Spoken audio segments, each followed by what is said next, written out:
प्यारे बच्चों, इंटरमीडिएट भौतिक विज्ञान की इस कक्षा में आपका एक बार फिर स्वागत है। आज हम एक पतले लेंस के लिए अपवर्तन का सूत्र सिद्ध करेंगे, जिसके दोनों ओर समान माध्यम है और लेंस का अपवर्तनांक n2 और माध्यम का अपवर्तनांक n1 है। देखते हैं। देखिए, हमने डायग्राम बना रखा है। ये एक पतला लेंस है जिसकी मोटाई t है। इसका एक पृष्ठ P1 है और दूसरा पृष्ठ P2 है। इसकी वक्रता त्रिज्याएं R1 व R2 हैं। इसकी मुख्य अक्ष पर एक बिंदु वस्तु O है, जो अपवर्तन के पश्चात लेंस से I' पर इसका आभासी प्रतिबिंब बनाती है और ये प्रतिबिंब दूसरे पृष्ठ के लिए वस्तु का कार्य करता है और उसका प्रतिबिंब जो है v दूरी पर बनता है, जबकि आभासी प्रतिबिंब का बनता है v' दूरी पर। और वस्तु की लेंस से दूरी कितनी है? u। देखिए, जैसे हमने लिख रखा, माना कि एक पतला लेंस L वायु में रखा है। लेंस के पदार्थ का अपवर्तनांक n2 तथा दोनों ओर के माध्यम का अपवर्तनांक n1। लेंस की मोटाई t तथा R1 व R2 दोनों पृष्ठों की वक्रता त्रिज्याएं हैं। लेंस के मुख्य अक्ष पर कोई बिंदु वस्तु O ध्रुव P1 से u दूरी पर रखी है। O का प्रतिबिंब I' P1 पृष्ठ से v' दूरी पर बनता है। I' P2 पृष्ठ के लिए वस्तु का कार्य करेगा, जिसका अंतिम प्रतिबिंब I पृष्ठ P2 से v दूरी पर बनता है। प्रथम पृष्ठ के से अपवर्तन के लिए जब किरण n1 से n2 में जाती है, तब क्या है सूत्र इसका? देखिए, n2 बटे v' माइनस n1 बटे u बराबर n2 माइनस n1 बटे r1। पहली समीकरण लिख दी, हमने कल सिद्ध किया था इसको।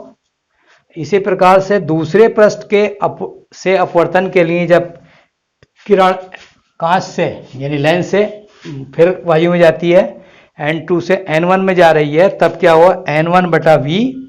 अब वहां पर पहुंच रही है n1 में, तो n1 बटा v माइनस n2 बटे v' माइनस t बराबर n1 माइनस n2 बटे r2। समीकरण नंबर 2। पतले लेंस के लिए t का मान बहुत कम है यानी उपेक्षणीय है, इसे छोड़ सकते हैं हम। तब क्या होगा? n1 बटे v और n2 बटे v', यहाँ से t खत्म कर दिया, 0 मान लिया इसको, बराबर हो गया। इसमें से माइनस कॉमन निकाल के इसको इस जैसा कर लिया, n2 माइनस n1 बटे r2, माइनस बाहर कॉमन आ गया। अब क्या होगा? समीकरण 1 तथा 2 तीसरी समीकरण आ गई है।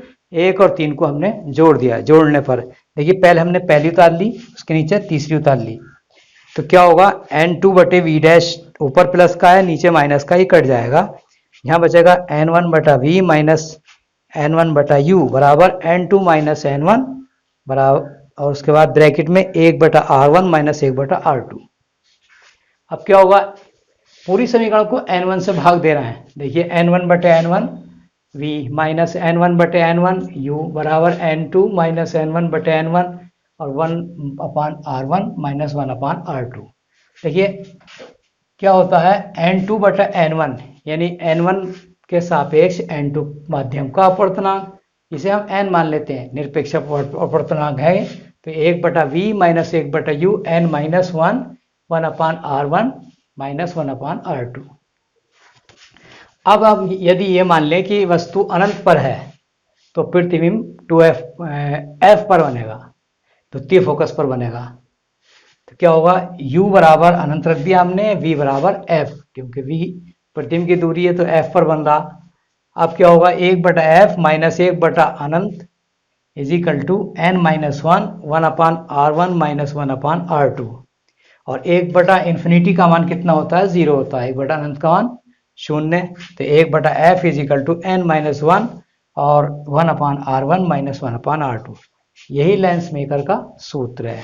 द्वितीय अवतल लेंस के लिए R1 ऋणात्मक होता है तथा R2 धनात्मक होता तब क्या होता, 1/f is equal to n minus one, bracket में -1/r1 -1/r2, माइनस कॉमन निकाल लिया बाहर को, तो क्या हो जाएगा 1/f is equal to -n-1 bracket में और 1/r1 प्लस 1/r2।